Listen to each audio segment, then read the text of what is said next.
Hey everyone, welcome to the channel. तो आजकल काफ़ी बात हो रही है भूमिका बेल के बारे में, चाहे वो उनकी बात करने का स्टाइल हो या उनके मेकअप को लेके।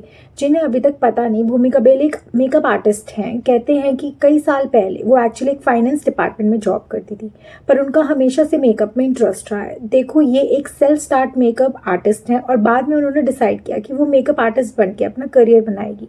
तो भूमिका बेल ने कुछ सर्टिफिकेट्स लिए, वहाँ से सर्टिफिकेट्स कलेक्ट किए और सर्टिफिकेट्स मिलने के बाद वो एक प्रोफेशनल मेकअप आर्टिस्ट बन गई। सेलिब्रिटीज़ के साथ काम कर चुकी है और अब तो अपनी क्लासेस भी चलाती है जहाँ लोग उनसे मेकअप सीखने आते हैं। भूमिका बेल की मेकअप टेक्निक्स के बारे में बात हो रही है। कुछ लोगों को लगता है कि वो काफ़ी अच्छा मेकअप करती है, पर कुछ लोगों को लगता है कि वो ज़्यादा केकअप मेकअप करती है, मतलब लिप्स ओवरलाइन कर देती है, आईब्रोज को अलग तरीके से बनाती है। तो पहले भूमिका बेल के कुछ अमेजिंग वर्क को देख लेते हैं। नो डाउट इन सब चीज़ों को देख के क्लियर होता है कि मेकअप के बारे में उनको बहुत ज़्यादा नॉलेज है, पर कुछ वीडियोस में क्लियरली दिख रहा है कि भूमिका की जो आईब्रोज का स्टाइल है वो बहुत ही अलग है। नेचुरल आईब्रोज का लुक अलग है, पर यहाँ पे उन्होंने मिडल तक ऐसा बना लिया कि ये लुकिंग योर शॉप आईब्रोज बन गई है, जो उनके फेस स्ट्रक्चर को कॉम्प्लीमेंट नहीं कर रहा। कमेंट्स में भी लोग ये चीज़ पॉइंट आउट कर चुके हैं, सवाल उठा चुके हैं कि ये जो आईब्रोज है वो बेकार लग रही है। भूमिका का लिप ओवरलाइन करने का एक एक्सट्रीम हैबिट है। अगर आप फेमस मेकअप आर्टिस्ट को फॉलो करते हो तो आप जानते ही होंगे, वो हमेशा कहते हैं कि लिप्स पे मॉइस्चराइजर लगाना चाहिए जो नेचुरल लगना चाहिए, ड्राई और फ्लेक नहीं। पर भूमिका क्योंकि एक्सट्रीम अमाउंट में लिक्विड लिपस्टिक यूज कर लेती हैं अपने लिप्स के ऊपर, उनके लिप्स बहुत फ्लेक दिखते हैं। मैं सोचती थी कि शायद आप खुद के लिप्स को ओवरलाइन करती होंगी, जो उनका अपना चॉइस है, पर बीच में एक मॉडल के फेस पे भी उनको वर्क करने का चांस मिला था। ये मॉडल थी, उसका बिफोर लुक आप यहाँ पे देख सकते हो और फिर आफ्टर लुक मेकअप के बाद वो ऐसे दिख रही थी कि उसके लिप्स की शेप को ओवरलाइन करके फ्लैटरिंग बना दिया गया था। लोग कॉमन कमेंट्स में भी बोलते हैं कि जब कोई पर्सन अलग अलग टेक्निक्स यूज करके मेकअप करता है तो वो ओवर लग सकता है। भूमिका अपने पेज पे कोई Q&A सेशंस भी करती है जहां लोग अपने सवाल पूछते हैं, जैसे कि फ्लॉलेस स्किन का राज क्या है। देखो, मैं ये बिल्कुल नहीं कहना चाहती कि आप पोलर डाउन करें या कुछ और, क्योंकि ये एक ब्यूटीफुल वुमन है, पर आपको समझना होगा कि जब आप मेकअप शॉट्स इंस्टाग्राम में पोस्ट करती है तो आप फिल्टर लगा के पोस्ट करती है। आप अपने नेचुरल फोटोज को स्टूडियो लाइटिंग में खींचते हो, फिर स्किन को स्मूथ करके फोटोज पोस्ट करते हो। किसी भी क्लास में देखोगे, फोटोशूट के बाद जो भी लुक निकल के आता है वो बिल्कुल डिफरेंट होता है। मेकअप ऐसा नहीं दिखता जो आपका लाइव सेशंस में होता है। भूमिका बेल का मेकअप आपको बहुत डिफरेंट दिखाई देगा। आप देखोगे कि जो भी ब्लाइंड पिंपल्स होते हैं वो अपने मेकअप से हाइड करने की कोशिश करते हैं, दिख रहे होते हैं।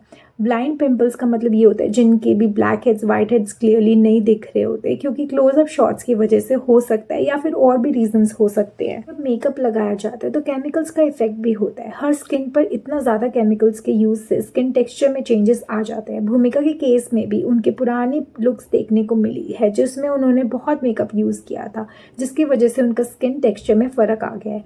क्योंकि वो मेकअप इंडस्ट्री से बिलोंग करती है तो वो डेली बेसिस पे मेकअप करना पड़ता है। कोलैबोरेशंस में जो प्रोडक्ट्स मिलते हैं, चाहे वो अच्छे हो या ना हो, उनको भी अपने फेस पे ट्राई करके ऑडियंस को दिखाना पड़ता है।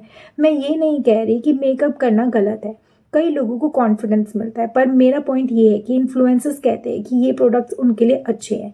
इसका ये मतलब नहीं है कि वो उनके लिए भी परफेक्ट होंगे। अगर आपकी स्किन एक्चुअली में फ्लॉलेस है और आप आइडियल मेकअप और आर्ट अपने फेस को एक कैनवस बना के केमिकल से भरे प्रोडक्ट यूज करोगे तो वो आपके स्किन टेक्सचर को नुकसान पहुंचा सकते हैं। यही रीजन है कि कॉस्मेटिक इंग्रेडिएंट्स केमिकल से भरे होते हैं, पर लोग इसके बारे में ज़्यादा बात नहीं करते, सोचते भी नहीं है कि ऐसे प्रोडक्ट यूज करेंगे जो सेफ है। एक रिपोर्ट के हिसाब से एक बड़े ब्रांड के लिप ग्लॉस में इतना केमिकल था कि उसको टॉक्सिक डिक्लेयर कर दिया गया। तो समझ लो कि ब्रांड्स अपने इंग्रेडिएंट्स को इतना ट्रांसपेरेंट नहीं रखते, वो सारे इंग्रेडिएंट्स नहीं लिखते।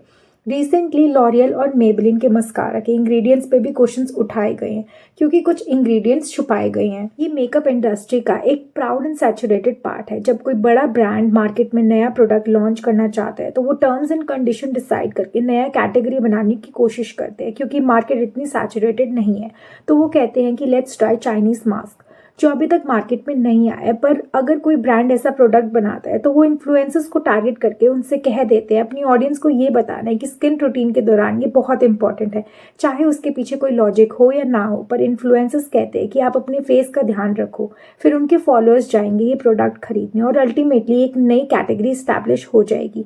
ये सिर्फ हाइपोथेटिकल नहीं है, कई ब्रांड्स ने पिछले 10 सालों में ऐसे ट्रेंड दिखाए। 10 साल पहले face mask, eye mask, clip mask का कॉन्सेप्ट शुरू हुआ था।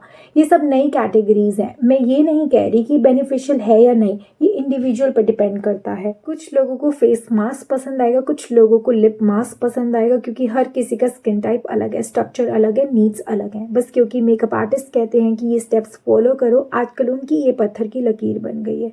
अगर आपका नेचुरल स्किन फ्लॉलेस है तो आपको वही मेकअप करना है। अगर आपके डार्क सर्कल्स है या अंडर आई बैग्स है तो उसके हिसाब से आपको एडजस्टमेंट्स करनी है। मैं एडवाइस यही करूंगी कि एक्सपेंसिव मेकअप प्रोडक्ट्स पर ज़्यादा पैसा मत खर्च करो, क्योंकि इन्फ्लुएंसर्स तुम्हें बोल रहे हैं कि प्रोडक्ट यूज़ करो, पर मैं यही कहूँगी कि एट द एंड आप केमिकल्स ही यूज़ कर रही हो। इतना पैसा होने के बावजूद भी बड़ी बड़ी कंपनीज के केमिकल्स फ्री प्रोडक्ट्स अवेलेबल नहीं है, इसलिए मार्केट में ज़्यादा ऑप्शंस नहीं है। भूमिका बेल का इंस्टाग्राम पेज पे देखो जहाँ वो प्रोडक्ट्स प्रमोट कर रही है, पर उन्होंने ये मेंशन नहीं किया कि ये एडवर्टाइजमेंट है या फिर पेड प्रमोशन है। अब इंस्टाग्राम पे पेड प्रमोशन के फीचर्स आ गए हैं। अगर आपको नहीं पता इस बात का या अवेयर नहीं है तो एटलीस्ट एडवर्टाइजमेंट वर्ड यूज़ कर सकते हैं। तो ट्रांसपेरेंसी होनी चाहिए, ऑडियंस को पता होना चाहिए कि इन्फ्लुएंसर ने खुद प्रोडक्ट नहीं खरीदा, जो रिव्यू दे रही है वो पेड है। जब लोग प्रोडक्ट खुद से खरीदते हैं तब ऑनेस्ट रिव्यू मिलता है। अब जो लोग ट्रांसपेरेंसी प्रोवाइड नहीं कर रहे, उनकी ऑडियंस उनको रिसीव कर रही है। भूमिका अपनी वॉइस के लिए भी काफ़ी फेमस है, पर उनकी वॉइस में थोड़ा यूनिक टच है। कुछ लोगों को उनकी आवाज़ प्रियंका चोपड़ा जैसी लगती है क्योंकि उनका एक डिस्टिंक्टिव वॉइस है, पर कुछ लोग भूमिका की आवाज़ का मजाक उड़ाते हैं। ये बिल्कुल ठीक नहीं है, क्योंकि अगर किसी की आवाज़ थोड़ी अलग है, लो पिच्ड है या फिर यूनिक है, तो आप उसका मजाक नहीं उड़ा सकते। जैसे आप किसी आउटर अपीयरेंस या स्किन कलर का मजाक नहीं उड़ा सकते, वैसे ही वॉइस का भी रिस्पेक्ट करना चाहिए। आप एक्सपेक्ट नहीं कर सकते कि दूसरा अपने वोकल कोड्स को ऑनलाइन परचेज करके लगाए, ये बिल्कुल भी ठीक नहीं है। और जब लोग मेकअप और ब्यूटी के टॉपिक्स पे कमेंट करते हैं तो आप अपने ओपिनियन दे सकते हो, पर आवाज़ के लिए किसी को ट्रोल नहीं कर सकते। आजकल छोटे फंक्शंस भी होते हैं, पर प्रोफेशनल मेकअप आर्टिस्ट को हायर करना कॉमन बात है, जो हर कोई करता है। ये एक ग्रेट चीज़ है, क्योंकि मेकअप इंडस्ट्री में आपको क्लाइंट्स मिलते हैं। मार्केट में बहुत ज़्यादा ऑप्शंस नहीं होते, पर इन्फ्लुएंसर्स के लाखों इंस्टाग्राम फॉलोअर्स होते हैं, तो ऐसी सिचुएशन में आप किसी के सोशल मीडिया पेज को देख के इम्प्रेस ना हो जाओ। अगर आप इतना पैसा स्पेंड कर रहे हो तो आप अपने मेकअप आर्टिस्ट से कह सकते हो कि अपना वर्क दिखाइए, पर वो फिल्टर्ड मेकअप वर्क मत देखो, रोबोटिक जैसा मत देखो। फॉर एग्जाम्पल, आजकल ऐसा ट्रेंड हो गया है कि एक लड़की सबको वाइट वॉश करके ब्राइड को बोलती है कि आई वॉन्ट सिंपल मेकअप लेकिन हैवी मेकअप दे दो।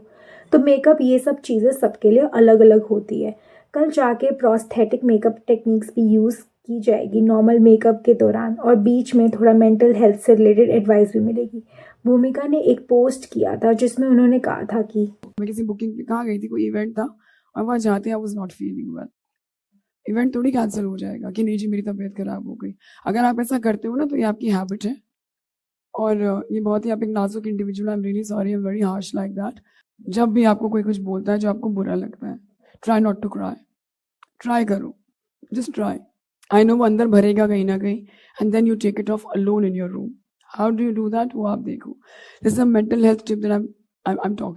मैं ये कहना चाहती हूँ कि जो स्टेटमेंट है वो एक्सपेक्टेड फॉलोअर्स को पसंद नहीं आई, वो भी एक सेंसिटिव टॉपिक है। 30 to 60 सेकंड्स की रील में आप मेंटल हेल्थ का इश्यूज एक्सप्लेन नहीं कर सकते, और रोना कंट्रोल करना सबके लिए आसान नहीं होता। नो डाउट भूमिका का अंडरलाइन मैसेज कुछ और था कि प्रोफेशनल लगना ज़रूरी है, पर उन्होंने जो गलत चीज़ें कर दी उनको इमोशनल टीयर्स जैसे नेचुरल प्रैंक भी समझा जा सकता है। टीयर्स का थेरेपेटिक रोल होता है, पर टीयर्स के अलग अलग फॉर्म्स भी होते हैं, और इमोशंस को दबाना या अंदर रखना ये सब इस वीडियो का एक पार्ट है। सो लेट मी नो भूमिका बेल का वेलकम स्टाइल आपको कैसा लगता है, कमेंट सेक्शन में ज़रूर बताना। अगर वीडियो अच्छी लगी तो प्लीज़ लाइक करना, चैनल को सब्सक्राइब करते हुए ज़रूर जाना। जय गुरु जी।